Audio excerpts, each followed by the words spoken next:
Once upon a time, in a country with the largest black population, called Nigeria, when the grasses were still green, when the eagles still soared so high, and the hopes for a great nation were still very high. At this time in Nigeria, university students were paid to go to school. The naira was stronger than the dollar at an exchange rate of $1 to 0.80 kobo. Nigeria was the largest exporter of cocoa and palm oil, and Nigeria had just discovered crude oil and natural gas. Nigeria was on the verge of becoming a powerful nation, and that attracted an influx of foreigners and investors from Europe, the Middle East, America, Asia, and other parts of Africa. This influx, estimated at over 2 million people by the early 1980s. Every country wanted to be a friend of Nigeria. This time in history is what I call the Great Hope season.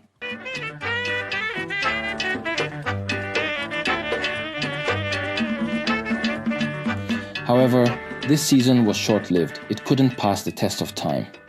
Fast forward to 2024. The story has changed.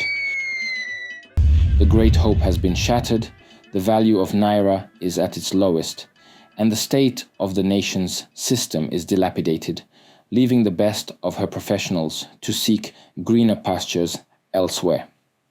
A good question is, what happened to Nigeria?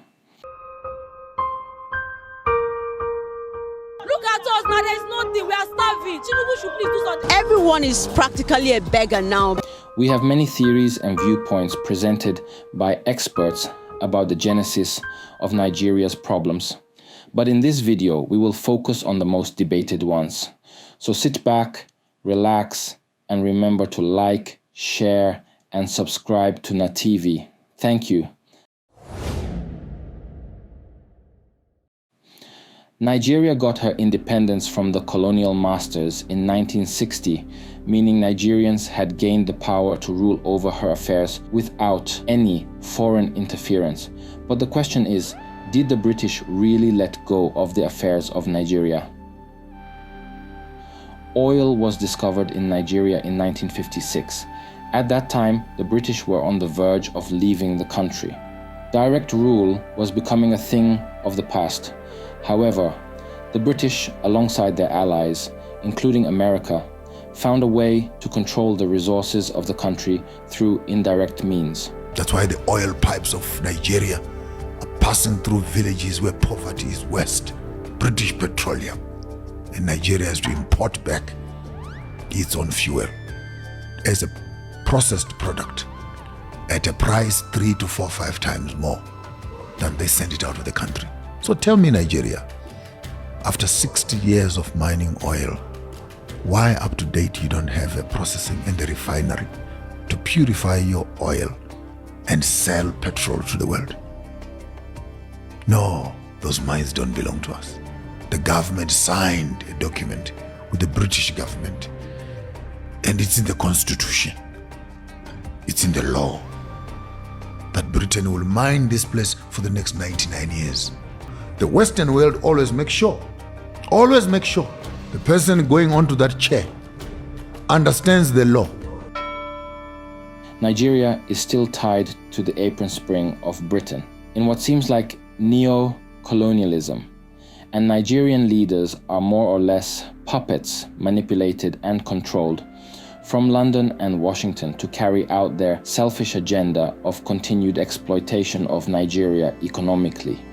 Sub-Saharan Africa has been fundamental to the global prosperity of the advanced countries. Okay? And Africa had a role to play. It has a role as a raw material producer. We will not allow Sub-Saharan Africa to escape that. Okay, we do everything to keep Sub-Saharan Africa where it is, also impoverished. It's absolutely vital for the prosperity of everyone else. So let's get clear about that. Okay, and this means all the economic structures, all the global institutions, and the economics we teach everyone is all designed to keep Africa exactly where it is. We need Africa to be impoverished. because we need those raw materials and we need them dirt cheap. This is the biggest local tannery in Africa. All shoes that people are wearing, if that shoe is an Italian made, just we are the one who finishing that leather in Nigeria to export it to Italy. When the American dollar as much as sneezes, the naira goes into a coma. Why? 63 years after independence in Nigeria, we still believe that somebody else's currency is what must define us. 63 years after independence, we are still importing chicken as if our chicken forgot how to lay eggs. To this day, just like many other African countries, there are reasons to believe that the political and economic landscape of the country is still largely influenced by the so-called powerful nations.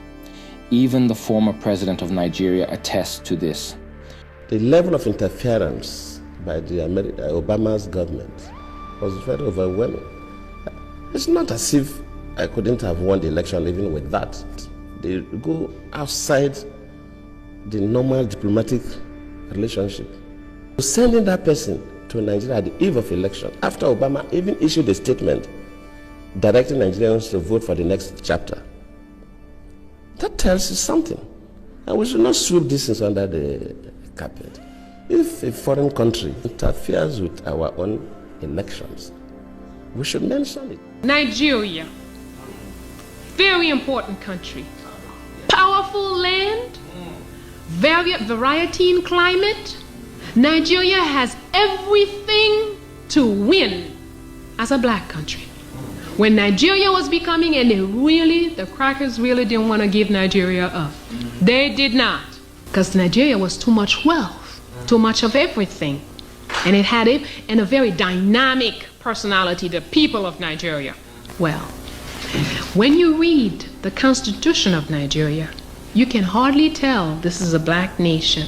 But furthermore, the accompanying agreements, Nigerians agreed to live in the hands of England. The educational system, the justice system, the finance system, and the resources. So here we are independent. Here's how it went in Nigeria. We're independent. Hooray! Independence! Wonderful. But England will determine what you do as far as education is concerned, will determine how money is spent and for what, will determine how resources are used, and will determine justice. Is that independence?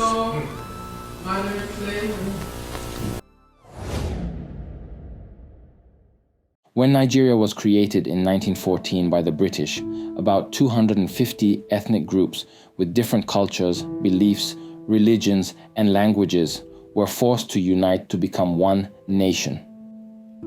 This level of inorganic amalgamation was disruptive and completely alien to the people, and it was vehemently resisted. At first, the unification of these different people wasn't much of a problem, because the country's affairs were still in the hands of a neutral party, the British government. However, after independence, ethnic rivalry and tension became prominent. This was caused by the discontentment of some ethnic groups over an alleged unfair allocation of power to other ethnic groups by the British. One of the problems with independence when it came was that the colonial powers hadn't ruled Nigerians as Nigerians. They'd ruled them as Hausa people or Yoruba people or Igbo people. And very quickly the politicians naturally looked to their own people for their political power base, and politics became very ethnicized. Ethnic rivalry was instigated by the political elites, who used it to advance their political interest, which led to political instability, manifesting in electoral crisis, political assassinations in various parts of the country. This crisis eventually led to the change of government through a coup d'etat in Jan 1966 and counter-coup of July of same year, which eventually led to a 30-month civil war that was an attempt by the Easterners to break away from Nigeria. because of a perceived unfair persecution by some ethnic groups. Basically, when the British left in 1960, they left a political class that was already, even at that point, divided against itself. They had a system where the chiefs and the kings ran things and just reported to the district officers. In Western Nigeria, as a result of this encounter, schools were built, churches were built, and very quickly an educated elite emerged. In the north, again with the same system, the chiefs and the kings said, okay, we accept you as our colonial power, but can you just just stay out of our business of things? And so they, in most parts of the north, they would not allow churches and schools to be built. The consequence of that, about 100 years later, was that there was an imbalance between the north and the south. In the end, ended up in a civil war. Since the Civil War, all attempts to build an integrated and united Nigeria have not been very successful because of ethnic and sectional politics, which have continued to dominate our political process. Qualifications and merit are often sacrificed on the altar of ethnic or religious consideration when it comes to appointment into public positions.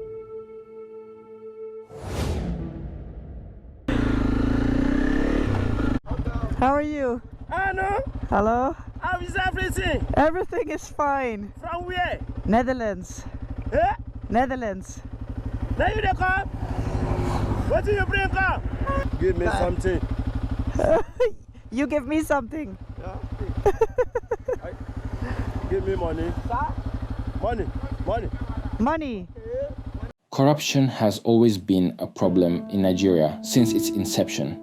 However, the advent of oil windfall in the 70s added impetus to the level of corruption in Nigeria.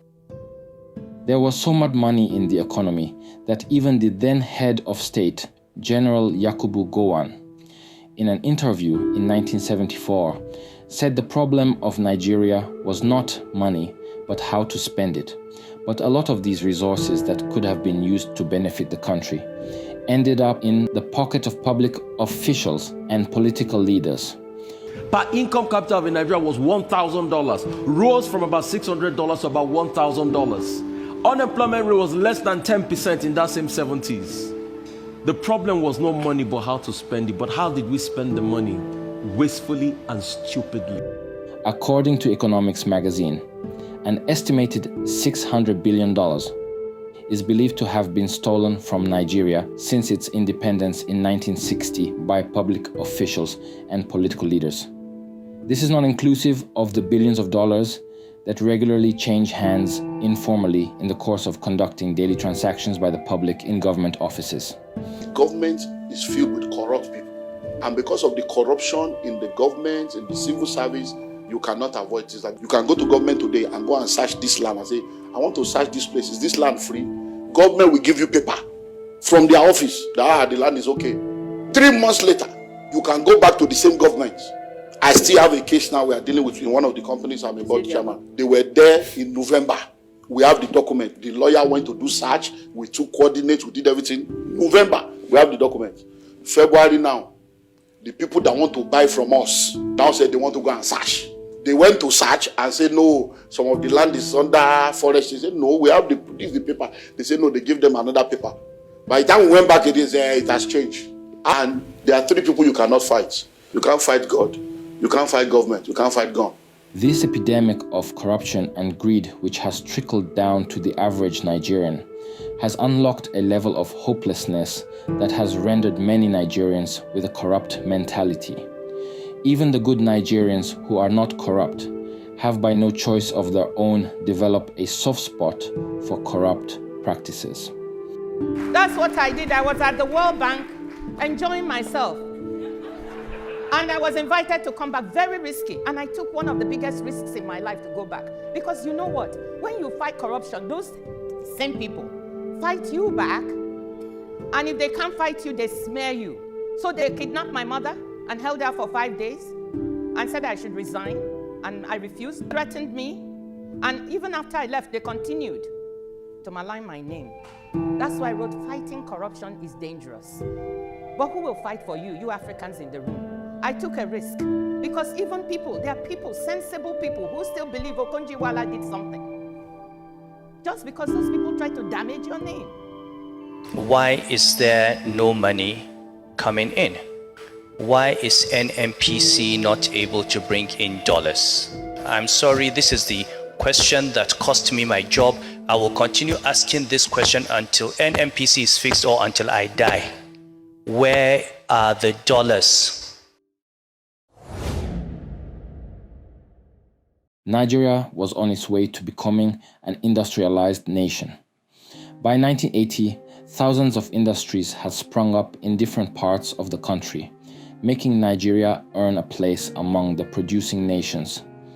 In this period, Nigeria was a net exporter of refined petroleum products, meaning Nigeria had sufficient volumes for local consumption and enough to leave the country.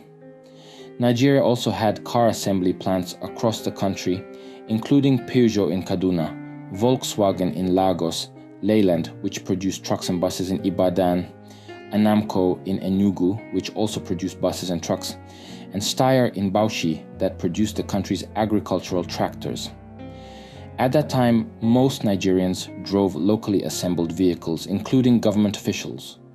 Vehicle components were also produced in Nigeria, including tires, batteries, brake pads, car seats, and so on. At this time, television sets such as Sanyo were assembled in Nigeria, and refrigerators, freezers, and air conditioners were all produced in Nigeria. The textile industry was also huge, with textile mills across the country. International shoe companies like Bata and Lennard's also produced shoes in Nigeria using locally made leathers. At the same time, Nigeria Airways was 100% functional and was about the biggest in Africa. And many other industries such as paper mills, steel rolling mills, and others were scattered all across the length and breadth of Nigeria. Lastly, most of the foods in the country were grown or produced in Nigeria. Fast forward to 2024, and almost all the aforementioned products and more are imported to Nigeria. In other words, Nigeria used to be a producing country, but now it is a consuming country. No wonder the Naira loses value every day. The cost of governance in Nigeria is ridiculously high. There are too many government agencies with too many workers, with many performing similar or sometimes redundant functions. The government also has too many wasteful and unnecessary expenditures, such as the funding of religious pilgrimages and building of religious houses. In 2024 alone, the Nigeria government paid over 90 billion naira to subsidize pilgrimage for Hajj. The president approved the release of 90 billion naira to subsidize the cost of pilgrimage for this year's Hajj. Too many political appointees with fat salaries and allowances are scattered all over the three levels of government, all putting enormous pressure on the financial resources of the nation. For example, it is a known fact that Nigerian lawmakers are the highest paid in the world, while Nigeria is one of the poorest countries in the world. There are 109 senators and 360 members of the House of Representatives. A senator in Nigeria earns 240 million naira, which is about 1.7 million US dollars in salaries and allowances, and a member of the House of Representatives earns 204 million naira, which is about 1.45 million US dollars per annum. It rubs insult to injury for the average Nigeria worker, who earns about 100,000 naira, which is about 66 US dollars per month. In America, a senator earns 174,000 US dollars, and in the UK, a member of parliament about 64,000 US dollars a year. So what do the Nigerian lawmakers do to warrant such hyper-inflated pay? It is about time Nigerians demand more prudent use of their resources and equity and justice in the reward system.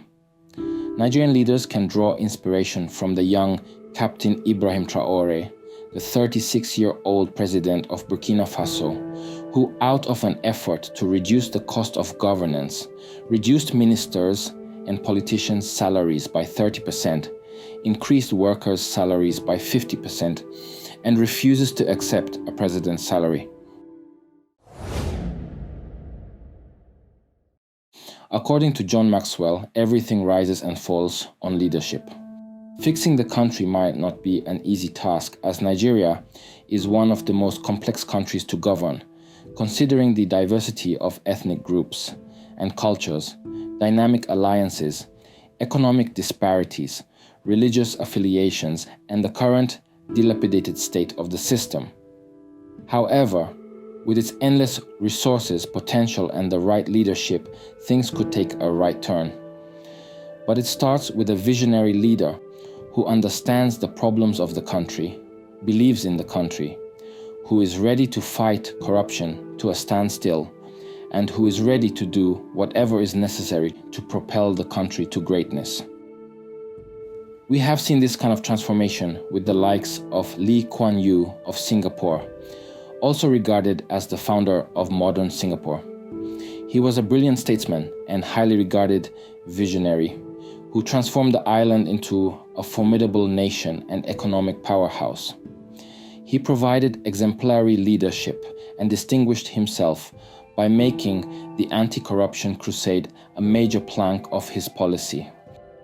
Another example is Paul Kagame of Rwanda, who turned a war-turned country of Rwanda into the pride of Africa within a short period of time. He not only led a stable and unified country, he drove a vision to improve the economy and rebuild the country with state-of-the-art infrastructural development. There is hope for Nigeria to be great in spite of all the challenges. But first, all the right boxes have to be ticked. By virtue of its population size, resource endowment, and the resilient and optimistic spirit of its people, Nigeria has the potential to occupy a leading position on the continent and in the world.